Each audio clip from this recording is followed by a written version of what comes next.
Audio on demand from Vision Christian Media. Foundations.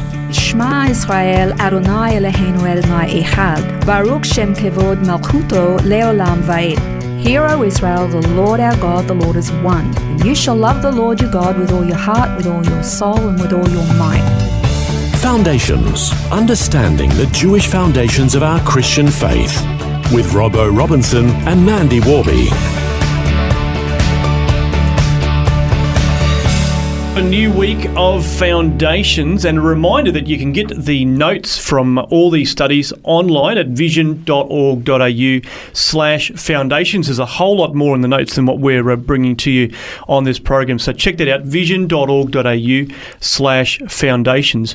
Now, Mandy, this week we're going to be exploring the Shema. Now, I hope I said that right, because it is obviously a Hebrew word. Yeah. But what exactly is Shema? Shema is...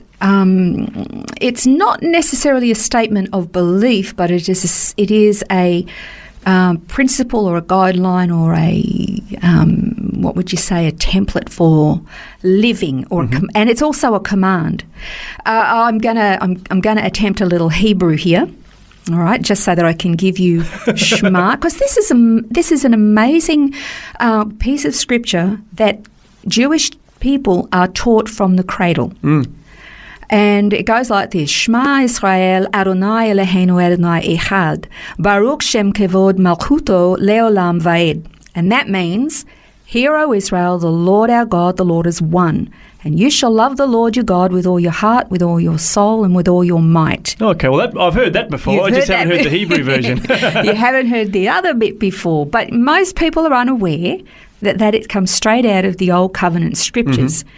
Whereas they think it was something that Jesus said that was brand new when he was asked. But I want to tell you a little bit of a story. Going back to 1945, there was a rabbi named Eliezer Silver, and he headed up a search for displaced Jewish children all across Europe who'd been hidden from the Nazis on farms, in convents, in monasteries, and he desperately wanted to return them to their families if their families had survived the Holocaust. And there was a particular monastery in the south of France that had taken in Jewish children. But when the priest was asked which of the children were Jewish, he had no idea, because they had no records with them, and the children's names had been changed, and they were all so young they couldn't say, and their names had been changed, or they had names that could have just been normal names, okay, not just necessarily Jewish names. And so they had no idea or clue how they could determine which of these children were Jewish. So what he did was he sat in a room where all the children, all the small children, were all sitting there playing and doing their thing, and he started to sing the Shema. Oh, right. And all of a sudden, these little children, all the little Jewish children, their little heads popped up, and they started looking up, and they could actually started to sing along. Wow. Because they had been taught Shema from the cradle. Wow. And so this is something that's ingrained into the Jewish psyche. Again, from the time that they're born, they are taught Shema. Hear, O Israel, the Lord is God, the Lord is one. And you're to love him with all your heart, with all your soul, and with all your might. But the word here is something I really wanted to sort of unpack over today and in the next program as well. If anybody's interested, you can actually look up Shema. It's in Deuteronomy 6, verses 4 to 6. And I don't know if you were aware of this, Robbo, but most Jewish homes have a little box a little rectangular box on their doorpost, and it's called a mezuzah. And in that is a little piece of parchment or scroll, and it has on it 3 passages of scripture.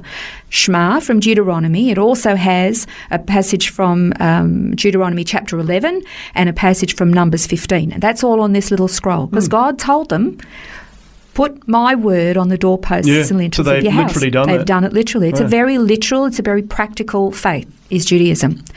And so if you wanted to look those up, you could, and it'll be in the notes as well.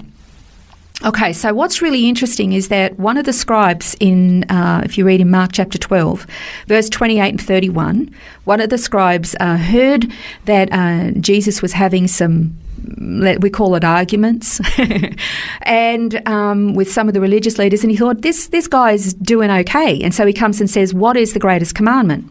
And that's when he says Shema, and then he says, and this the second is like it, that you will love the Lord, that you will love your neighbour as yourself. Again, that's also Old Covenant scripture. Yeah. And so, but the word here is not necessarily just talking about hearing something audible. The word here in the Old Covenant scriptures is like we were just saying about the mezuzah. It's very practical. It's very literal, and so it's more about being obedient. I mean, you have children. Mm-hmm. I have children. And you will know, well, you probably will know, I'm assuming you know, that you could say to your children, I want you to clean your room. I want you to go and do the dishes. I want you to, whatever their task is. And they can hear you. You know that they can hear you, but they suddenly get this selective deafness. Mandy, and they I have you. Teenagers, so that's just commonplace. They go, yep, and then nothing happens. Yep. It's like, did you hear me? You haven't done it. They can hear your words audibly, but they're not obeying your words. There's the... somebody once said, you know, when you're dealing with these, you know, rebellious teens or school students and everything, you say, how do you get people to obey? How do you explain obedience? And a Jewish person said Shema. Because the word here is not about just the biological actions of your ear to hear something. It's about obedience. I mean, God said he got so frustrated with his people, they had this outward appearance of being these holy people. He said to obey is better than sacrifice. Don't bring me your sacrifices if you're going to go out and disobey everything I tell you. That's Shema. So it's really important to understand that when God is talking to us, it's about action. Now, this kind of comes into the difference between a Hebrew mindset and a Greek mindset. A Greek mindset, which is pretty much the dominant methodology of education in the Western world, that basically says you have a room full of students, you audibly give them lots and lots of information, they can retain that information, but when they walk out, they don't necessarily have any practical skills on how to do something. I once remember a friend who was interviewing somebody to come and do desktop publishing in their place of business. And they were asked, can you use this particular software? And this person had a string of degrees from university. And they said, oh, well, I'm sure I could learn them.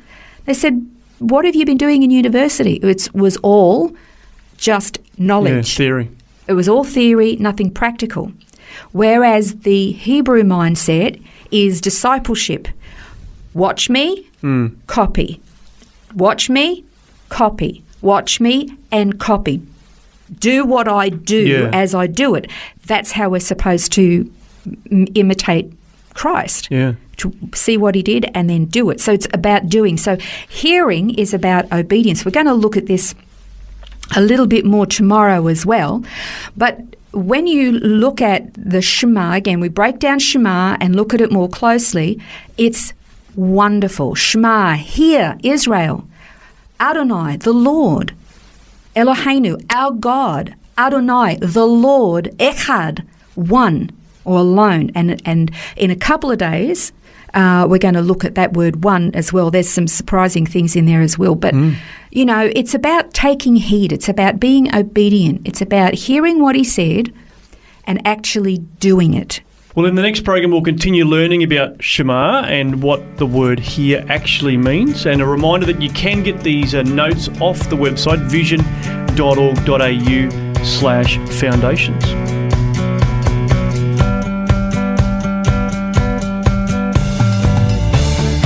This has been Foundations, a look at the Jewish foundations of our Christian faith. For study notes, resources and more, see vision.org.au/foundations.